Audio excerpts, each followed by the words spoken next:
साहूकार मानी बिजनेसमैन बनी आदमी दुकानदार। उसी गांव में एक रामदास नाम के किसान काफी आ रहते थे। पर बगल में ही गांव में घाटा दोनों लोगों ने दोस्ती की, लेकिन दोनों लोगों के विचार अलग अलग थे।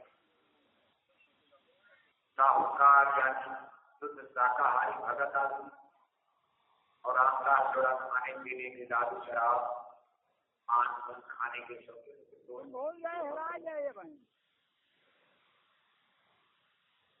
साहूकार जो थे गुरु नानक जी महाराज के शिष्य बन गए। रामदास को भी प्रेरित करते थे कि रामदास अब जो किया बाकी शाकाहारी बन जाओ, भगवान का भजन करो, गुरु से रास्ता लेकर।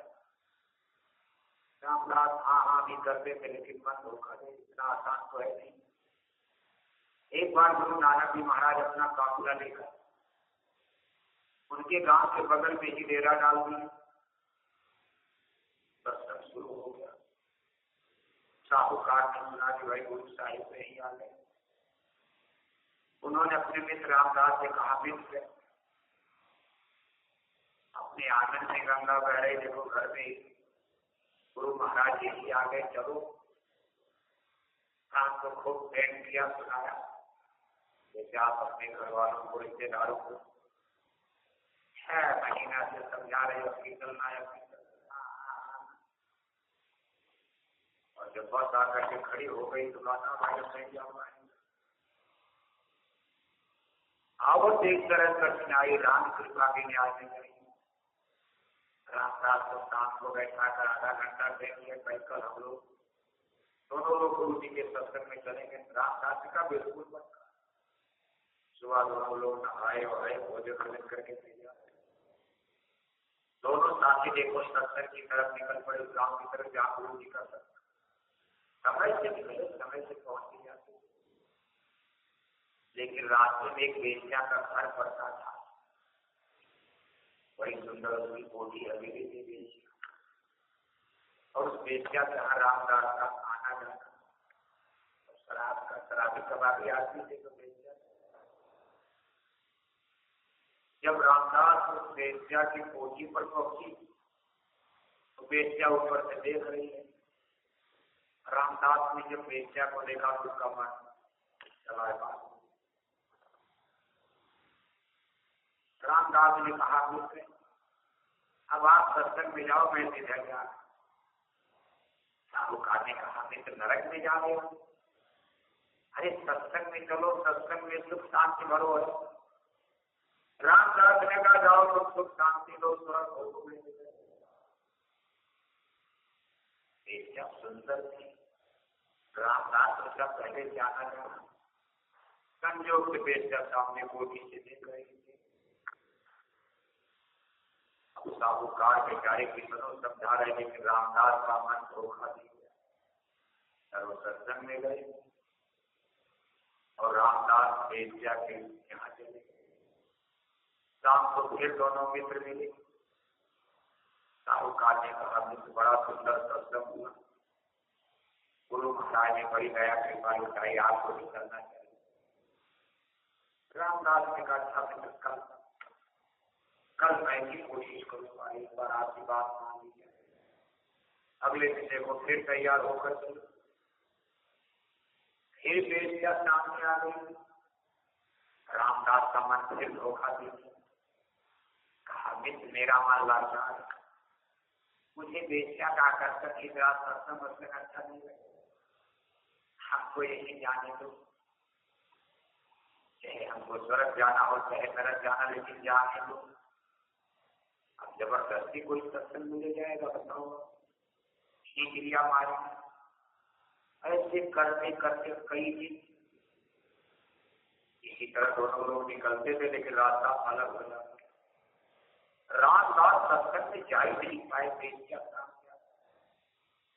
उसके आकर्षण पर मोहित होकर के वही रुक जाते थे। बेटिया से हाथ पर याद रात मिला करके घर लौटने में दोनों में तो फिर मिलते। आज देखो आखिरी दिन आ गया। राम साहूकार ने कहा कि रात को भोजन भंडारा पर शादी है, आज इस गांव से गुरु जी विदा ले लेंगे, अंतिम दिन आज भंडारा चलेगा, आज का दिन महत्वपूर्ण है, आज हमारे साथ जरूर चलना। रामदास ने कहा चलो आज आते जरूर चलूंगा। लेकिन जब अगले दिन गए, वहां गए, फिर वही स्थिति आ गई। जाते जाते रामदास ने कहा मित्र तुम इतने दिन सत्संग सुने, मैं इतने दिन वेश्या के कोठे पर गया, आज शाम को हम दोनों लोग समीक्षा करेंगे कि तुमको सत्संग में क्या मिला और हमको क्या मिला। शाम को दोनों लोगों की समीक्षा की जाए, कौन घाटे में है कौन लाभ में है।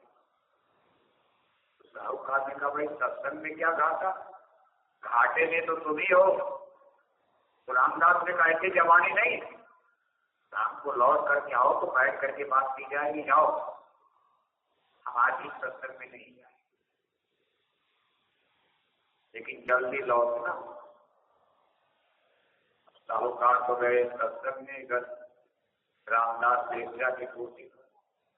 संजोग से आज वेश्या कहीं चली गई थी, वेश्या कोठे पर नहीं थी, उसका कोई प्रोग्राम था, कहीं चली गई।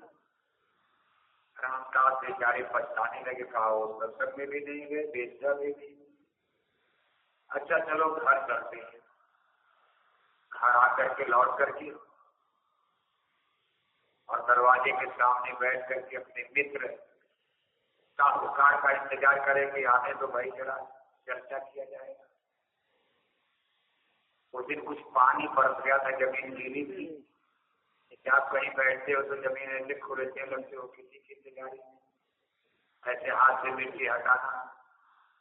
तो रामदास के हाथ में एक लकड़ी थी, उससे ऐसे जमीन को खुरच रहे थे, जमीन गीली थी, पानी बरसा था, और अपने मित्र साहूकार के आने का इंतजार कर रहे थे। जब उन्होंने मिट्टी हटाई, थोड़ी सी मिट्टी हटी, एक उनको बर्तन मिला, बर्तन दिखाई दिया जमीन में गड़ा हुआ। रामदास ने जल्दी जल्दी खोदा, लोहे का बर्तन खड़ा था, उसके ढक्कन को हटाया, उसमें एक सोने की असरफी, बाकी सब कोयला। सोचा नीचे और असरफी होगी, पूरे घड़े को उलट दिया, सब कोयले के टुकड़े मिले, लेकिन एक सोने की असरफी मिल गई। फिर भी रामदास को खुशी हो गई, आज कम से कम अपने मित्र को ये मैं असरफी दिखाऊंगा कि तुम हमको बातें कहते हो। तुम कह रहे थे कि वेश्या के कोठे पर जाकर मैं बात कर रहा हूं, और मैं इतने दिन वेश्या के कोठे पर गया, देखो एक असरफी बात, एक असरफी। भगवान मेरे ऊपर कितना खुश है, तुम हमको बातें कहते हो। मुझको सोने की असरफी मिली, और तुम इतने दिन सत्संग में गए, तुमको क्या मिला, तुम्हें कुछ दिखाओ। अब देखो ये अपने मन में सोच लो, साहूकार बेचारे क्योंकि सत्संग का अंतिम दिन का भोजन भंडारी प्रसाद, थोड़ा विलंब हो गया, दिन डूबने लगा। तो साहूकार ने सोचा, सेठ जी ने सोचा कि मित्र रामदास इंतजार कर रहे होंगे, और चूंकि अंधेरा होने जा रहा तो जल्दी जल्दी जंगल का रास्ता, जल्दी जल्दी चलने लगे। तब तो पैरों में जूते चप्पल भी नहीं थे। थोड़ा सा झटके में एक बहुत बड़ा कांटा, बहुत बड़ा कांटा सेठ जी के पैरों में धंस गया, और इतना जबरदस्त कांटा कि निकल रहे टूट गया, दर्द में का खून बह रहा, दर्द के मारे चीख रहे, चिल्ला रहे, लगड़े लगड़े लगड़े लगड़े खून गिर रहा। कहाँ डॉक्टर बराह पट्टी करने वाले जंगल में मिलेंगे। कराते हुए जब पहुंचे तो रामदास तो पहले से इंतजार करे, कहा मित्र ये क्या करा रहे हो, क्यों चीख रहे हो। अरे कहा मित्र देर हो रही थी, सोचा जल्दी जल्दी चलो, और बहुत बड़ा कांटा चल गया। रामदास ने कहा यही सत्संग का महत्व है, इसी सत्संग की तुम पढ़ाई करते थे, अपने गुरु की सत्संग की, इतना दिन सत्संग सुनने के बाद फल क्या मिला? कांटा। सत्संग ने, गुरु ने तुमको दुख ही तो दिया और मुझे ने सब अपने असर के दिखा दिया। कहा तुम हमको कह रहे थे तुम पाप कर रहे हो रोज रोज, और ये पाप कर्म, इसको तुम पाप कर्म कहते हो। इस प्रति भगवान ने मुझे सोने की असर की नहीं कह दे, मेरी गरीबी दूर हो जाएगी। और तुमको इतने दिन सत्संग सुनने के बाद ये कांटे का दर्द मिला, दुख मिला, कष्ट मिला। सत्संग ने तुमको दुख दिया, जिसको तुम पुण्य कर रहे थे अच्छा कर, और जिसको तुम पाप कर्म कर उसने मुझको सोने की असर दिया। बोलो तुम्हारा सत्संग नहीं है कि मेरा ये किसका नहीं? शेर जी बेचारे खुद सत्संग, क्या जवाब दे बताओ? उनके पास कोई जवाब नहीं, बात तो प्रत्यक्ष है। अरे हम सत्संग में दुख भोग रहे, और ये आदमी बेस्या के कोठे पर भी गया, आज परिहास किया, दुनिया का आनंद लिया, और आज सोने की इतनी बड़ी सर्विस की गरीबी चली जाएगी। हमारा तो जो है दान दक्षिणा में ही कितना गया, दवा में जाएगा, ऑपरेशन करवाना होगा। वैसे अपने गुरु पर उनको भरोसा है, लेकिन उत्तर नहीं आ रहा कि हम रामदास को इसका उत्तर क्या समझाएं। लेकिन शेर जी को अपने गुरु नानक पर इतना भरोसा था, भाई रामदास आपके प्रश्न का मेरे पास मैंने उत्तर, लेकिन इतना जरूर है कि चलो गुरु के पास चला जाए। आपकी भी शंका, मुझे भी शंका हो गई, क्या सत्संग यही होता? क्या सत्संग में दुख ही दुख होता? कि सत्संग धोखा है, गुरु सदगुरु सत्संग धोखा है, धर्म कर्म। इससे अच्छा तो दुनियादार मजे में है, खाओ पियो मौज लो, क्या तमाशा। मैं इसी शंका में, चलो गुरु के पास, अभी दूसरे ही गांव में बहुत दूर नहीं गए। आप देखो रामदास अहंकार चल तेरे गुरु से भी निपट लो, सत्संग सुनने नहीं जा रहे, और गुरु के अपमान करने के लिए रामदास तैयार। संतों का खेल है, कैसे किसको सत्संग में बुलाई थी। रामदास के मान को भी चलो भाई ऐसी बात, एक बहाना बना दिया, रामदास को जाना है गुरु के पास, सदगुरु के पास सामने उनको हाजिर होना, कारण एक बन गया। रामदास ने घमंड में कहा, चेले को तो मैंने हरा दिया, चलो तेरे गुरु से किन्हीं प्रश्नों का क्या जवाब देंगे तेरे गुरु? तीन आसाने दोनों लोग हैं। शेर जी ने गुरु नानक जी महाराज के सामने पूरी बात रखा, अपनी भी रख दिया, रामदास जी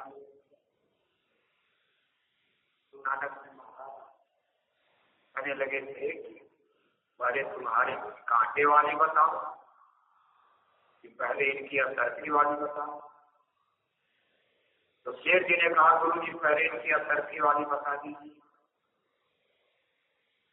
इन्होंने 7 दिन पाप किया, सोने की असरफी पा गई। मैंने 7 दिन सत्संग सुना, कांटे का दुख भोग रहा, लेकिन कितना दर्द हो रहा। गुरु नानक ने कहा थे, ये जो रामदास है, ये गुजरे जमाने में पिछले जन्म में बहुत बड़ा दान पुण्य करने वाला आदमी, इसने बहुत दान किया था, धनी माली आदमी था, दान किया, वो दान के बदले इसको आज इस जन्म में एक घड़ा सरकी बैठे बैठे एक घड़ा सरकी मिलने वाली थी, लेकिन ये बहुत दिन से पाप कर रहा। ये जिस दिन बेस्या के पास जाता था, एक अंदर से कोयला बन जाती थी। एक दिन गया एक असर से कोयला, दूसरे दिन गया दूसरे असर से कोयला। ये सोने का घड़ा, सोने की असरफी से भरा हुआ घड़ा इसको मिलने वाला था, बिना मेहनत के पूर्व जन्म की तपस्या कमाई। लेकिन ये जिस बेस्या के घर में जाता था, पाप करता था, इसके पास तरफ एक असर की कोयला बन जाती थी, आज एक असर की बचेगी। संजोग से बेचा घर पर नहीं थी। अगर आज बेचा घर पर आती थी भी असर की कोयला बन गई होती। ये 80 दिन गया तो बेचा घर पर नहीं मिली, एक असर की बन। इसने पाप कर्म करके अपना बहुत बड़ा नुकसान कर लेने से आज इस इलाके का सबसे बड़ा लैंड लॉर्ड, एक घड़ा सोने के सर्दी पाने के बाद एक जमींदार लैंड लॉर्ड सामंत बन जाता। इसने पाप कर्म करके अपना नुकसान कर। एक ही असर की रामदास ने, सेठ जी ने कहा मेरे कांटे के बारे में बताइए। कहा सेठ तो पिछले जन्म में एक बादशाह से राजा थे, छोटे मोटे राजा, लेकिन तुम बड़े निर्दयी राजा थे। तुमने कितने बच्चे बच्चियों को कत्ल कर दिया, कितने को मारा काटा अपनी तलवार से। इसके बदले में तुमको 7 जन्म तक नरकों की आग में जलना था। ये तुम्हारे खाते में था, लेकिन मैंने सूली का कांटा बना दिया। तूने 7 दिन हमारा सत्संग सुना, 7 दिन में तुम्हारे 7 जन्मों की नरक की पीड़ा को हमने खत्म कर दी। जहां तुमको नरकों में सूली पर चढ़ना था, कटना था, एक मामूली कांटा सत्संग ने तुम्हारा उद्धार कर दिया। अब तुम्हारा लेना देना खत्म हो जाएगा, तुम पार हो जाओगे, तुम्हारा भजन अब बनेगा, यही से तुम्हारा उद्धार शुरू हो जाएगा। तुम नाम कमाई, शब्द कमाई, आगे बढ़ जाओगे। आज तुम्हारे ये पाप कर्म की गिल्टी गल गई, एक कांटे से ही तकलीफ में कम हो गया। इसको कहते हैं सूली का कांटा। अब देखो रामदास ये बात सुनकर चरणों पर गिर गए। कहा गुरु महाराज हम तो सत्संग को, साधु महात्माओं को हवा हवाई मानते थे, मजाक। आज आपका दर्शन करके, आपकी वाणी को सुनकर आज हमको पूरा यकीन भरोसा चढ़ो का, हमको भी नामदान दे दीजिए। अब देखो रामदास जिसको बेचारे सेठ इतना समझाए नहीं गए, आज वही नामदान लिए, सत्संगी बन गए, गुरु नानक के शिष्य। महापुरुष कैसे कैसे जीवों को पकड़ लेते, ये हम कुछ नहीं समझ पाए। पर हमको आपको ड्यूटी है, पूज्य महाराज जी के द्वारा गुरु महाराज आपको अपना आदेश निर्देश दे रहे। मथुरा दरबार का जो हुक्म आदेश, बस कोशिश करो उसी को बजाओ। यहाँ भजन सुमरन का आदेश तो आपके लिए है ही, लेकिन वक्त गुरु के द्वारा उस वक्त का भी आदेश होता है। जो आदेश शायद गुरु महाराज ने आपको न, गुरु महाराज ने आदेश दिया शाकाहारी प्रचार करो, ये आदेश तो गुरु महाराज ने ही दिया, लेकिन शाकाहारी प्रचार कैसे किया जाएगा ये वक्त के गुरु ही तो बताएंगे, कुछ महाराज जी ही तो बताएंगे आपको क्या करना, कैसे करना। उस चीज को मानना चाहिए। कहा सदगुरु कहे करो तुम सोई, मन के कहे करो मत सोई। अब आप गुरु महाराज की वाणी लेकर 50 साल पुरानी वाणी, 40 साल पुरानी वाणी किताब पढ़कर आधा सही पढ़ा, आधा गलत पढ़ा, हो सकता किताबों में गलत छप गया हो, मस्जिदों में गलत।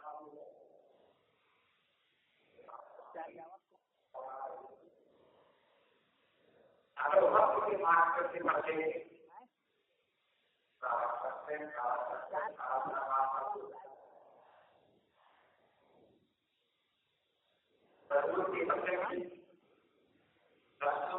का पालन आपने बर्बाद नहीं कर सकते। आदेश का पालन ही गुरु भक्ति कहा जाता है। अभी कोई गार्डन रहा है तो भक्ति कमल नहीं करना, पैसा लाकर करो तो करो। भक्ति का मतलब आदेश का पालन, जो कि सरकार का हुक्म है। आदेश का पालन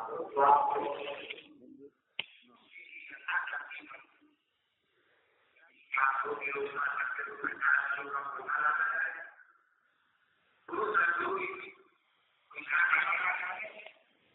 आंखों की रोशना करके बना के लगाना है क्या ये तरह का दिया लगा कितना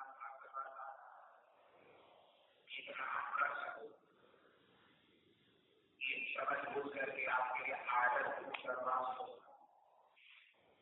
सब आदत कभी कभी कभी कोई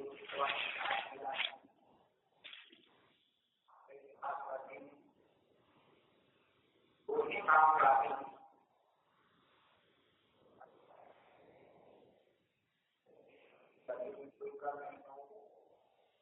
लेकिन आपको किसी जगह जगह के बात है भाव साफ हो रहेगा सब रखते कैसे होगी कोई वाली गड़बड़ है हमारा कोई नहीं हो रहा चाहे दिल्ली में चाहे लखनऊ में चाहे आगरा में चाहे प्रयास कर रही है ठीक हो जाए तो जनता की चालू ऐसा राजा सब गड़बड़ लोगों को करके होगा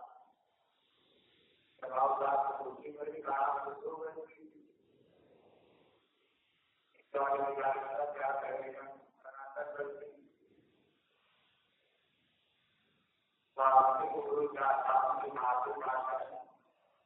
गुरु भारती देवी महाराज के जमाने का योगदान है गुरु भारती देवी महाराज का कार्य है कल बादशाह जहांगीर का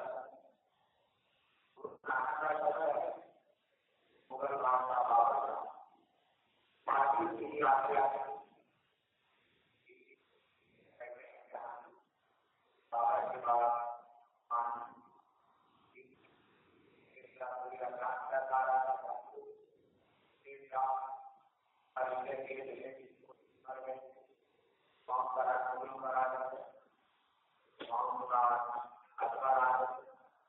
अकबर के बाद जहांगीर आ गए बाबर से जहांगीर हुई दक्षिण गुरु से आजाद के लिए गुरु नानक जी महाराज बाबर के जमाने नानक के बाद गुरु अमरदास गुरु अंगद देव जी महाराज तीसरे गुरु अमरदास महाराज चौथे गुरु रामदास जी महाराज और पांचवें गुरु अर्जुन देव जी महाराज अर्जुन देव जी महाराज के जमाने में मुगल सम्राट जहांगीर का राज गुरु अर्जुन देव जी महाराज के जमाने में पंजाब में एक बहुत बड़े सेठ रहते थे उनका नाम था भल्ला शाह कभी कभी गुरु महाराज इस कहानी को सत्संग प्रवचन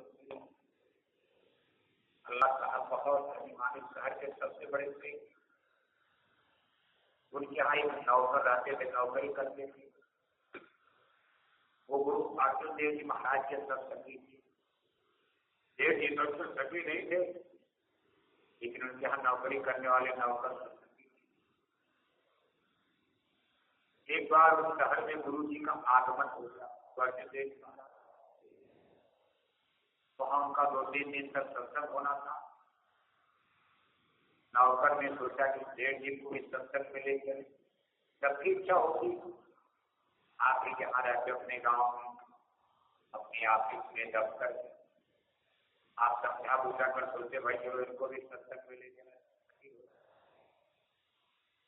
कोई बड़ा आदमी सत्संग हो जाएगा तो संगत की और रौनकता बढ़ जाएगी नाम गांव हो जाएगा भला मंत्री एमएलए मिनिस्टर हमारे जय गुरुदेव मिशन में भला मंत्री है आखिर सोचता बेचारे ने सोचा कर सेठ की सत्संगी बन गए बड़ा मजा आ जाएगा इस शहर में हमारा विरोध बढ़ जाएगा भंडारा चलाना हमारे पैसे की कमी नहीं रहेगी सेठ जी 1000-500 तो ऐसे ही दे देंगे हम गरीब लोग कहाँ से देंगे अमीर लाते हैं गरीब खाते हैं आप मथुरा में भी देखो अमीर लोग देते हैं अब गरीब आदमी से कहो 1 कुंतल आटा तो कहाँ से देगा लेकिन कोई आदमी 100 कुंतल गेहूँ बेच रहा है क्या आप 1 बोरा 2 बोरा गेहूँ आराम से ले लो ऐसे ही संतों के दरबार में यही चलता, अमीर लोग लाते हैं, गरीब खाते हैं, लेना देना दोनों का लेना देना खत्म कराया जाता।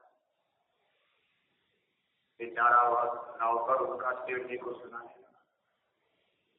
पहले दिन तो सेठ जी भड़क गया, क्या है सत्संग, बड़े साधु महात्मा हमने देखे, हम अपना बिजनेस व्यापार देखेंगे, तुम्हारा सत्संग तुमको भी नहीं आना। मैंने सोचा है तो गड़बड़ हो गया, मैंने झूठे इनको बता दिया। बीमारी का बहाना बना करके तो छुट्टी मिल जाती, और सत्संग के नाम पर तो सेठ जी हमको भी छुट्टी नहीं देंगे, चिड़ गए। इनके चक्कर में मेरा भी मामला खैर धीरे धीरे। अच्छा सेठ जी आप भले मुझे आपको 1 घंटे का बहुत डांट डबर करके सेठ जी ने कहा जाओ, आज से हमको कभी ये सवाल मत करना सत्संग, इसी तरह सत्संग में घूमे तब तो कंगाल हो जाएंगे, दुकान दलिया खराब हो जाएंगे, सब बिजनेस दुनिया चौपट हो जाएगा। डर गए बेचारे सत्संग सुनना, वही गजब की आदमी थी। सेठ जी ने कहा क्या कैसा रहा, अब सेठ जी ने बोल दिया, उनका गुस्सा कम हो गया था। साहब खूब सुनाना शुरू किया, बड़ा हम तो चाहेंगे भले आप सत्संग मत सुनो, 2 मिनट लेकर गुरु जी का दर्शन करके चले आना। एक दिन का इतना तो मैं कर रहा, अगर कुछ तुम्हारी इतना सस्ता है मुक्ति, और 2 घंटा हम कथा सुने नहीं होगा। आप कह दो कि गंगा में नहाकर तुरंत एक डुबकी लगाओ, मुक्ति मिल जाएगी। मैं प्रयागराज चलने के लिए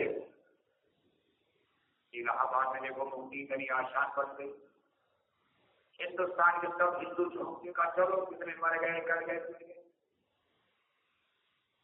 1 मिनट 2 मिनट के दर्शन में काम बन जाएगा। चलो सेठ जी ने मान, 1 घंटा मैं चलूंगा आपके गुरु जी का। जब सेठ जी वहां गए, गुरु अर्जुन देव जी महाराज का दर्शन करते जैसे चुंबक लोहे को खींचता, सेठ जी को ऐसे कुछ अनुभूति हुई। सेठ जी ने बड़े कोई मामूली आदमी, ये कोई कर्म कांडी तिलक टीका लगाने वाले कोई कर्म कांडी गुरु नहीं है। गुरु लोग तिलक टीका लगा के मारते हैं, सिल्वर नीला पीला कर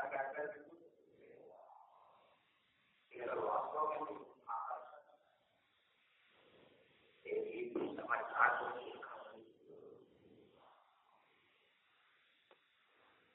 अर्जुन देव महाराज का भाव बन गया। अर्जुन देव महाराज का और सत्संग सुन कर जा। अब जो गुरु जी ने कहा दिया तो शेर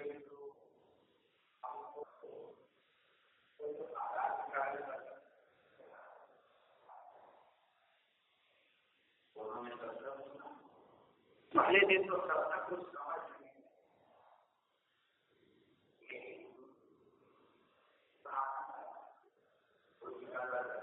क्या कथा हो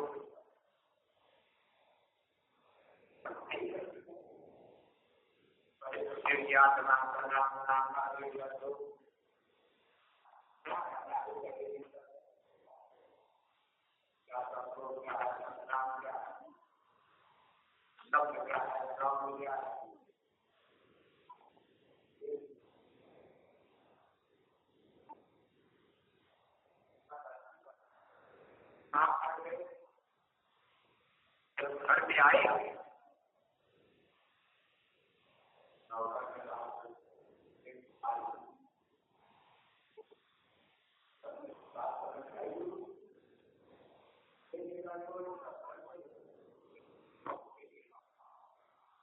इतना तो मुश्किल होगा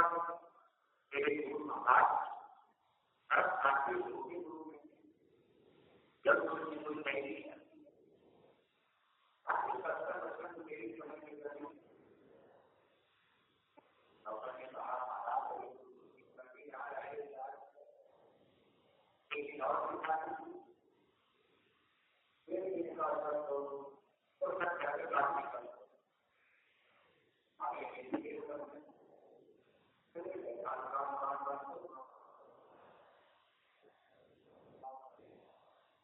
अपने भी जब सत्संग में बैठे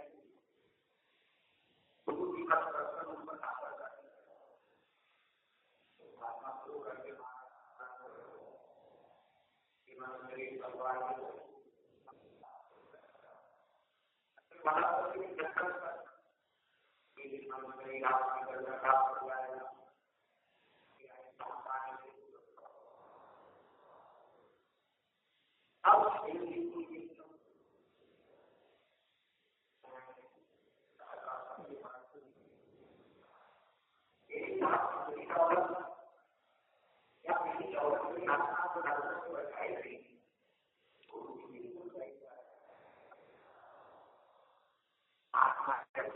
कुछ नाम कमाई शब्द कमाई या पूजा पाठ भजन करना चाहिए।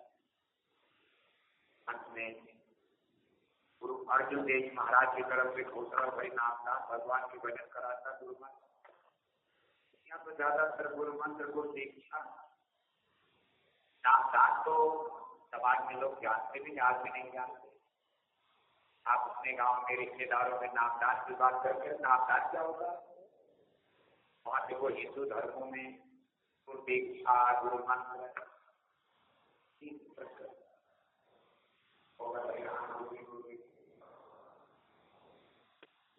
कहा भाई चलो हम भी ले लेते भगवान का भजन। जी ने देखो नामदान घर में आकर गुरु महाराज ने कहा भाई सुबह शाम थोड़ा समय निकाल कर करना। शेर जी करने लगे। अब किसी जन्म का पुण्य दया कृपा किसी जन्म पुण्यात्मा थी बस पर्दा था माया। शेर जी का शब्द खुल गया। शेर जी को शब्द सुनाई देने लगा थोड़ी ही दिन के अंदर। ऐसी जरूर ऐसी मस्ती ऐसा नशा चढ़ा कि गुरु महाराज कहाँ है? शेर जी खुद खोज गए कि गुरु जी आज कहाँ है, आज का सत्संग कहाँ है। पता चला गुरु जी तो आज लाहौर चलेंगे। शेर जी लाहौर आगे जा रहे। पता चला गुरु जी आज जालंधर आ गए। एक जी जालंधर भागे जा रहे। पता चला गुरु जी आज यहाँ चले गए। अब गुरु जी के पीछे पीछे शेर जी भी अब इधर जब वो सत्संग की तरफ भाग रहे इधर नौकर चाकरों को मौका मिल गया। नौकर चाकर उनका लूटने खाने में लगे। धीरे धीरे सब बिजनेस व्यापार विदेशों से व्यापार होता था। सब कुछ बर्बाद हुआ। चौपट कोई देखने वाला नहीं। उनके पास बेटे थे नहीं केवल एक बेटी थी। बेटी की शादी कर दी अपने घर चली गई। दोनों पति पत्नी दोनों पति। लेकिन सत्संग के चक्कर में जब रोज रोज सत्संग में जाओगे तो आसमान से रुपया बरसेगा नहीं। ऐसा के लिए तुम मेहनत करें। ऐसा तो कभी नहीं होगा कि आप रोज सत्संग करो आपके आंगन में 1 करोड़ रुपया बरस जाए। मिलेगा भी कोई कोई कार्य बन करके उतने मिलेगा जितना आपके प्रारंभ से है। इतनी आपको जरूरत है। इतना नहीं मिल जाएगा आप फिर जाके फंस जाओगे बहुत में फिर फंस जाओ। घर में जाकर पैसा ज्यादा होगा। महापुरुषों को कई चीज देखना दे सकते। आपके आंगन में रुपया बरस सकता लेकिन आपको सदगुरु फंसाने नहीं आए निकालना है। और आपको पहले से ही फंसे हो। बंधे तुम गाढ़े बंधना फंसे तुम गाढ़े बंधना। पहला बंधन बड़ा देह का दूसर क्रिया जा तीसर बंधन पुत्र का जानो चौथा नाती मान। नाते के भी नाते हो तो फिर कहिए कौन ठिकान। 14 15 17 रसोई बांट लिया तुम भविष्य। सुख संपदा और 8 हवेली आय भी छाया विचार।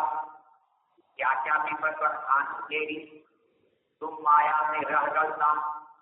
मरे बिना तुम छोड़त नहीं जीते भर देते नहीं कान, सत्य सदगुरु बहु समझाओ, उनकी बातें एक न मान, कैसे मुक्ति बने तुम्हारी, अब भरमो 84 खान। बंधन नहीं टूटेगा जन्म मरण में, वैसे तो रहेगा, भटकता रहेगा, जन्म मरण भेजता रहेगा। तो बंधन में तो पहले से फंस गए, इसी बंधन से तो निकालना है। इसलिए सदगुरु उतना ही मुनासिब देते हैं, इतने बात का गुजर बचर, रोजी रोटी चल जाए।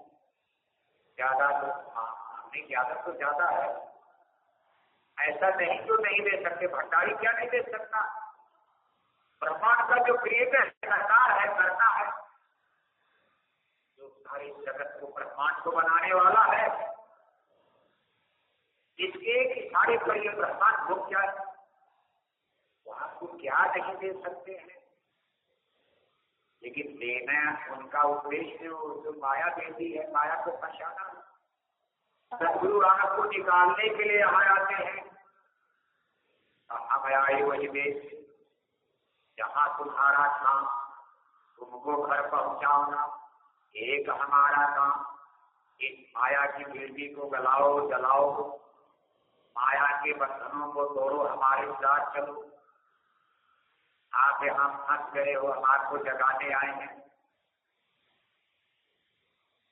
अब आपको नहीं महाराज और दे दीजिए, और दे दीजिए, तो सब ज्ञान में कहेंगे और दे दीजिए, लेकिन गुरु तो ज्ञान में है। बच्चा कहेगा मिठाई खाएंगे, माँ ठान रहेगी बच्चे को बुखार है, मिठाई नुकसान करेगी, कभी मिठाई खाने देगी, डॉक्टर नहीं खाने देगा। और हमको तो बुखार के लिए मिठाई अच्छी लगी और बीमारी बढ़ जाएगी। इस सदगुरु तो ज्ञान में है, हम लोग अज्ञान में ही दुनिया को मांगते रहते हैं। मंदिर के देवता से भी यही मांगते हो आप, बस चलो मिनौती पूरी हो जाए, प्रसाद लो, घर चलो, न कुछ सुनना, न कुछ समझना, न जानना, बस ऐसे पूर्ण मन करके जीवन बीत जाएगा, खत्म हो जाओ खेल। तो देखो सेठ जी का धीरे धीरे धीरे धीरे बिजनेस व्यापार, कोई काम नहीं, कहा 2 ही पति पत्नी। जब वो धनी मांगी थे पैसा, उसे तो मैं बेटी की शादी, बहुत बड़ी लाइन लाश जमींदार की था, बेटी की जिंदगी आराम से बीत रही।